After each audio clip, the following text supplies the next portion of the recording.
Hey everyone, how you all? I hope you all are good. तो इस video में हम करंट अफेयर्स की स्ट्रेटजी डिस्कस करेंगे। ऑलरेडी क्वांट रीजनिंग इंग्लिश के लिए स्पेसिफिक सब्जेक्ट स्ट्रेटजी मैंने आपको दे दी है। RB assistant pre plus mains की नेक्स्ट वीडियो में बनाऊंगा, उसमें मैं प्रॉपर आपको बताऊंगा कि कैसे पढ़ना है, और करंट अफेयर्स भी उसके लिए मैं उसी में बताऊंगा।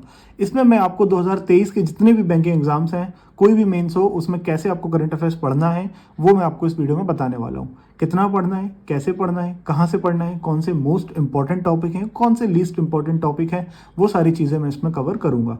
पीडीएफ सोर्स बेस्ट है या वीडियो सोर्स से आपको पढ़ना चाहिए, ये भी मैं सब इसमें बताऊंगा। सबसे पहला क्वेश्चन कि डेली कितना आपको करंट अफेयर्स को टाइम देना है और कैसे पढ़ना है। देखो, मुझे वीडियो सोर्स से पढ़ना बहुत सही लगता था। क्यों? क्योंकि रिवीजन भी उसमें हो जाता था, पुरानी चीज़ों का जो भी प्रीवियस डे का, प्रीवियस वीक का करंट अफेयर होता था वो रिवाइज हो जाता है वीडियो में, ठीक है। और कभी कोई न्यूज़ समझ में नहीं आती है जो पढ़कर खुद से, तो वो टीचर समझा भी देते हैं। तो ये फायदा होता है वीडियो सोर्स से पढ़ने का। यदि आपको पीडीएफ से पढ़ना ठीक लगता है तो आप अफेयर्स क्लाउड या फिर अड्डा 247 के एप्लीकेशन से भी पढ़ सकते हो करंट अफेयर्स, ठीक है।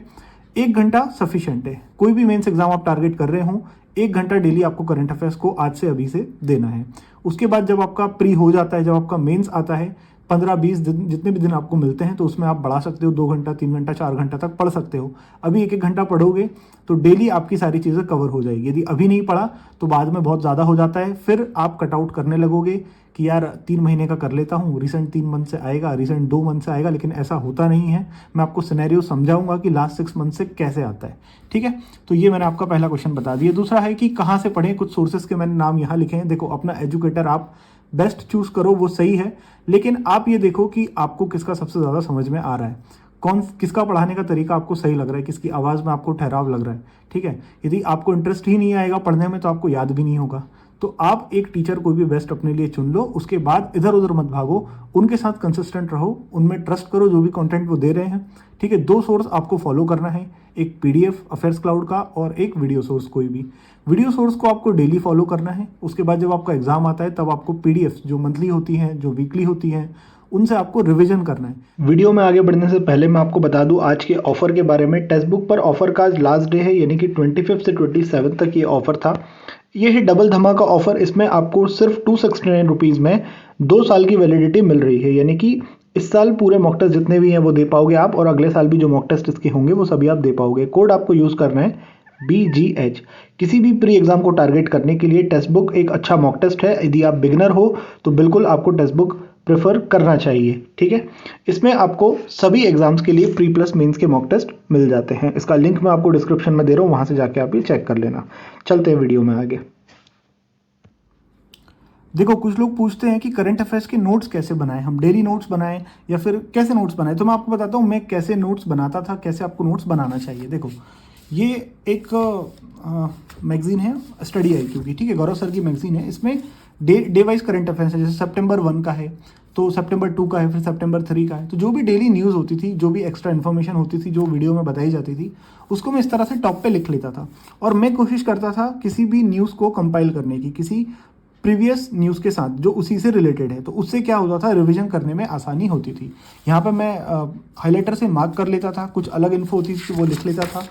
और जैसे मैं आपको यहाँ दिखाऊँ, जो भी मुझे खाली स्पेस मिलती थी ना, तो वहाँ पे मैं इस तरह से नोट्स बना लेता था, ठीक है, जिससे क्या होता था, रिवीजन करने में आसानी होती है, ठीक है। और मैं आपको बता दूँ कंपाइलेशन आपको कैसे बनाना है। जैसे इनसे रिलेटेड न्यूज़ आपको कम मिलेगी। जैसे साउथ कोरिया है, ठीक है, तो ये एक इंटरनेशनल न्यूज़ है। इससे रिलेटेड इंडिया और साउथ कोरिया से रिलेटेड जो भी हुआ है, या साउथ कोरिया का जो भी करंट अफेयर्स की न्यूज़ है, वो आप इस तरह से लिख सकते हो। साउथ कोरिया मैंने लिख ली, चाइना से रिलेटेड जो थी वो लिख ली मैंने यहाँ पे, यूके से रिलेटेड जो थी वो लिख ली।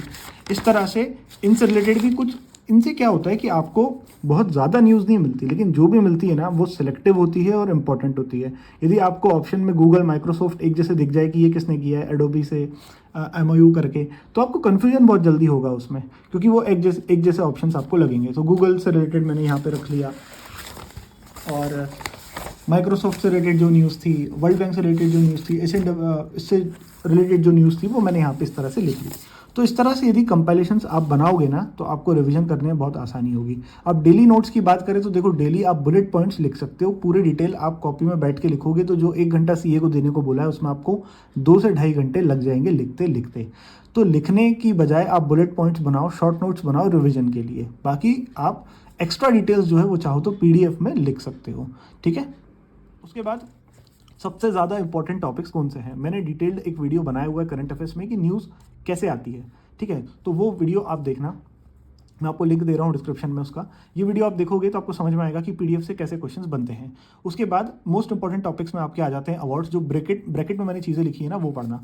अवार्ड में चाहे वो लिटरेचर के अवार्ड हो या एंटरटेनमेंट, कोई आईफा वगैरह होते हैं, जो फिल्म इंडस्ट्री के जो अवार्ड्स होते हैं, कोई बड़े नेशनल अवार्ड्स होते हैं, वो इंपॉर्टेंट होते हैं। उसके बाद स्पोर्ट्स रिलेटेड जितने भी अवार्ड्स होते हैं, नोबेल प्राइजेस होते हैं, ये इंपॉर्टेंट होते हैं। लगातार 3 मेंस में एक के बाद एक हर मेंस में नोबेल प्राइज से क्वेश्चन आया है। तो नोबेल प्राइज़ में आपको यदि पढ़ना है तो किस कंट्री से उनको मिला है, किस फील्ड में उनको मिला है, तो ये भी आपको उसके साथ में पढ़ना है, ठीक है। तो ये क्वेश्चंस की डिटेलिंग भी मैंने उस वीडियो में दी है, वो ज़रूर आप देखना। स्पोर्ट्स इवेंट्स जैसे कि क्या रैंकिंग रही है किसकी, किसने किसको हराया है, तो वो रनर अप ज़रूर पूछते हैं। जो जीता है वो तो सब पढ़ लेते हैं, लेकिन रनर अप लोग नहीं पढ़ते, स्किप कर देते, तो वो एग्जाम में रनर अप भी पूछ लेते हैं कि रनर अप कौन था, मतलब हराया किसको फाइनल में। तो वो आपको पढ़ना है। वेन्यू क्या था, वो कहाँ पे हुआ था, 2023 का जो वुमेंस आईसीसी वर्ल्ड कप है वो कहाँ हुआ, इस तरह से आपसे वेन्यू पूछ लेते हैं। जितने भी फाइनेंशियल इंस्टीट्यूशंस होते हैं अपने, उनसे रिलेटेड कोई भी न्यूज़ आपको स्किप नहीं करना है, चाहे वो उनका एमओयू हो, चाहे उनमें कोई अपॉइंटमेंट हो, ठीक है। आरबीआई कोई भी काम कर रही है, आरबीआई से एक एक न्यूज़ आपके लिए एग्जाम के लिए इंपॉर्टेंट बनती है।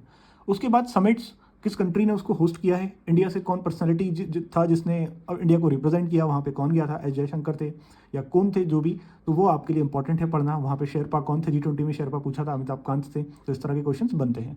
उसके बाद एमओयू कमेटी के हेड कौन है, बजट 2023 का बिल्कुल फेवरेट में जो बजट है वो आपको अच्छे से प्रिपेयर करना है। उनसे क्वेश्चंस आते हैं बजट से। क्या क्वेश्चन आते हैं कि फलानी स्कीम में कितना बजट जो है सरकार ने रखा है, कितना फंड रखा है उस स्कीम के लिए, तो इस तरह से क्वेश्चंस बनते हैं और वो आपको अच्छे से पढ़ना है। इंटरनेशनल ऑर्गेनाइजेशन जितने भी हैं उनमें जो अपॉइंटमेंट्स होते हैं, देखो स्टैटिक, एक बार मैं यदि बात करूं, आप एक बार देख लोगे अच्छे से कि कौन सी ऑर्गेनाइजेशन का हेडक्वार्टर कहाँ पे है, अभी करंट में उसके हेड कौन है, president, vice president, director general, ये चीज़ें आप पढ़कर अभी से रख लोगे ना, यदि कभी भी चेंज होते हैं अगले कुछ महीनों में तो वो आपको याद करने में आसानी होगी कि इसका तो मुझे पता था, पहले ये थे, अब चेंज होके ये बन गए, ठीक है। तो इस तरह से प्रिपेयर कर सकते हो। अपॉइंटमेंट्स, जो हेड्स होते हैं, ब्रांड एम्बेसडर्स होते हैं, वो सारे आपको पढ़ना है। ये मोस्ट इंपॉर्टेंट टॉपिक्स मैंने यहाँ पे लिखे हैं। हो सकता है मुझसे यहाँ पे कोई चीज़ स्किप हो गई हो तो वो आप कमेंट में लिख देना यदि लगता है तो। लीस्ट इंपॉर्टेंट मैं बात करूँ, देखो मैं डेज एंड थीम्स बिल्कुल नहीं पढ़ता था क्योंकि मुझे याद नहीं रहते थे। याद ना रहने में सबसे बड़ा रिस्क ये रहता है कि वहाँ पे ऑप्शन बहुत क्लोज आ जाते हैं, 2 एलिमिनेट होते हैं, 2 बहुत क्लोज लगते हैं, गलत होने के बहुत ज़्यादा चांसेस रहते हैं। तो कोई इंपॉर्टेंट डे बहुत ज़्यादा, न्यू डे बनाए, फर्स्ट टाइम सेलिब्रेट किया जा रहा है, तो वो आप याद कर सकते हो। ऐसे सिलेक्टिव आप याद कर लो, लेकिन पूरे 4-6 महीने के याद करना थोड़ा मुश्किल हो जाता है, तो इसीलिए मैं ये टॉपिक स्किप करता था अक्सर। तो आप भी कर सकते हो, 1 या 2 हार्डली इससे क्वेश्चन आते हैं, ज़्यादा नहीं आते हैं।